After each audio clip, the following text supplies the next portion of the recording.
کمال کرتے ہیں آپ ابا جی، کتنی دفعہ آپ کو منع کیا ہے کہ سڑوکیں مار مار کر چائے مت پیا کریں۔ رابعہ کہاں ہو؟ غصے سے میں نے اپنی بیوی کو آواز دی۔ وہ بیچاری گھبرا کر دوڑی چلی آئی۔ شام کو کمال آئے گا، اچھی سی چائے کا انتظام کر لینا، اور ہاں ابا جی انہیں ان کے کمرے میں چائے دینا، ڈبو ڈبو کر بسکٹ کھانے سے بھی باز نہیں آتے۔ حد کرتے ہیں آپ بھی ابا جی، سن رہے تھے، رابعہ نے ناگواری سے کہا، اور ابا جی سے بہت محبت کرتی تھی۔ شرمندگی سے مڑتا ان کا مضطرب وجود میں نے دیکھا ہی نہیں۔ کمال سے میری دوستی زیادہ پرانی نہیں تھی، کچھ عرصہ پہلے ہی اس کا تبادلہ میرے دفتر میں ہوا تھا۔ اللہ کے اپنے کام ہیں اور اپنے ہی بندوبست۔ شام کو کمال آیا، ساتھ میں اس کے والد صاحب بھی تھے۔ یار میں شام زیادہ تر اپنے ابا جی کے ساتھ ہی گزارتا ہوں، آج گھر میں کوئی نہیں تھا تو سوچا انہیں ساتھ لے چلتا ہوں۔ کیوں نہیں، بہت خوشی ہوئی، اچھا کیا، میں نے کہا۔ کی آل برخوردار؟ میرے کندھے پر ہاتھ پھیرتے ہوئے انہوں نے پوچھا۔ شکر ہے اللہ کا، کہتے ہوئے میں نے ان کا ہاتھ پکڑ کر بیٹھک میں چلا آیا۔ سفید داڑھی، نورانی چہرے والے شفیق بزرگ۔ پہلا تاثر مجھ پر یہی پڑا۔ صوفے پر بیٹھ کر ابا جی نے بڑے آرام سے ٹانگیں اوپر کیں اور آلتی پالتی مار کر بیٹھ گئے۔ اپنی ناگواری کو چھپاتے ہوئے میں نے دیکھا کمال نے جھٹ آگے بڑھ کر ان کی ٹانگیں اوپر کرنے میں ان کی مدد کی۔ اوہ کتنا شرمندہ کرواتے ہیں یہ بزرگ بھی۔ میں کمال کی طرف غور سے دیکھ رہا تھا، مگر وہ ہرگز شرمندہ نہیں تھا۔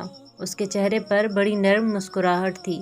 ابا جی کی کمر کے پیچھے کشن رکھتے ہوئے اس نے پوچھا، آپ ٹھیک بیٹھے ہیں نا ابا جی؟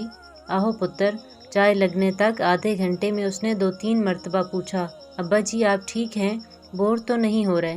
او کاکے تسی گلاں باتاں کرو، میں سن رہا ہوں تہاڈیاں پڑھیاں لکھیاں گلاں اور خوش ہو رہا ہوں۔ کاکے اب تو کمال کا ضرور برا لگا ہوگا، مگر وہ ہنس دیا۔ ایک بیٹے کی باپ کے لیے یہ خوبصورت نرم ہنسی جنت کی نوید تھی یقیناً۔ ہمارے ابا جی نے ہمیں پڑھانے کے لیے بہت محنت کی ہے، کتابیں جلد کیا کرتے تھے، آمدنی ہی کتنی ہوتی ہے۔ ہم 2 وقت کھاتے اور ابا اماں اکثر 1 وقت، اور کبھی تو 1 وقت کا بھی میسر نہیں ہوتا تھا۔ والد کا ہاتھ پکڑ کر بوسہ دیتے ہوئے کمال نے کہا۔ اس کی آنکھوں میں عقیدت کے آنسو تھے، وہ اپنے حسب نسب پر ہرگز شرمندہ نہیں تھا۔ چائے لگ گئی، رابعہ بلانے آئی تو کمال کے والد نے او آ دھیے رانیے، ماشاء اللہ کہتے ہوئے اس کے سر پر پیار دیا۔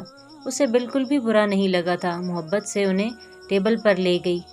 فرج میں چائے ڈال کر سڑوکے مار مار کر پیتے ابا جی کا کئی دفعہ کمال نے نیپکن سے منہ صاف کیا۔ اس کے ہاتھوں میں اس قدر نرمی اور محبت تھی کہ قلم ہوتے تو محبت کی لازوال داستان لکھتے، دل ہوتے تو نثار جاتے، آنکھیں ہوتی تو واری ہی چلے جاتے۔ رابعہ کمال کی اس قدر محبت اور شفقت پر حیران تھی۔ اس نے دکھی نظروں سے میری طرف دیکھا۔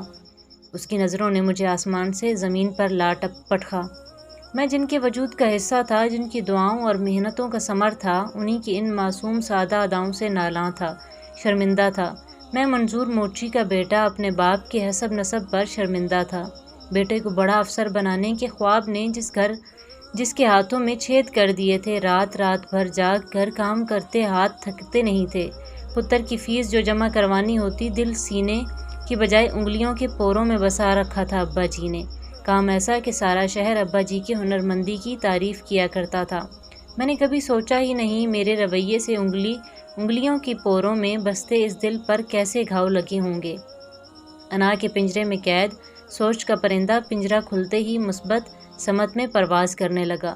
میں کمال سے معذرت کر کے ابا جی کو بلانے چلا آیا، انہیں لا کر پیار سے کرسی پر بٹھایا، چائے کی پیالی سامنے رکھی اور بسکٹ چائے میں ڈبو کر اپنے ہاتھوں سے کھلانے لگا۔ ابا جی نے حیرانی سے میری طرف دیکھا، کچھ کہا نہیں۔ ان کی آنکھوں میں نمی اپنی کم مائگی کی دہائی دے رہی تھی۔ ان آنکھوں کی نمی میں تیری بخشش ہرگز نہیں۔ میں نے پیار سے ان کی داڑھی میں لگی چائے صاف کرتے ہوئے سوچا اور کمال کی موجودگی کی پرواہ کیے بغیر ان کے قدموں میں بیٹھ کر ہاتھ جوڑ دیے۔ میرے آنسو رکتے نہ تھے، مجھے قرار نہ تھا۔ ابا جی، میرے پیارے ابا جی، معاف کر دیں، اپنے نالائق بیٹے کو معاف کر دیں۔ ان کی ہتھیلیوں کو دیوانہ وار چومتے میں معافی کا طلبگار تھا۔ منظور موچی کا اعلیٰ عہدے پر فائز نااہل بیٹا۔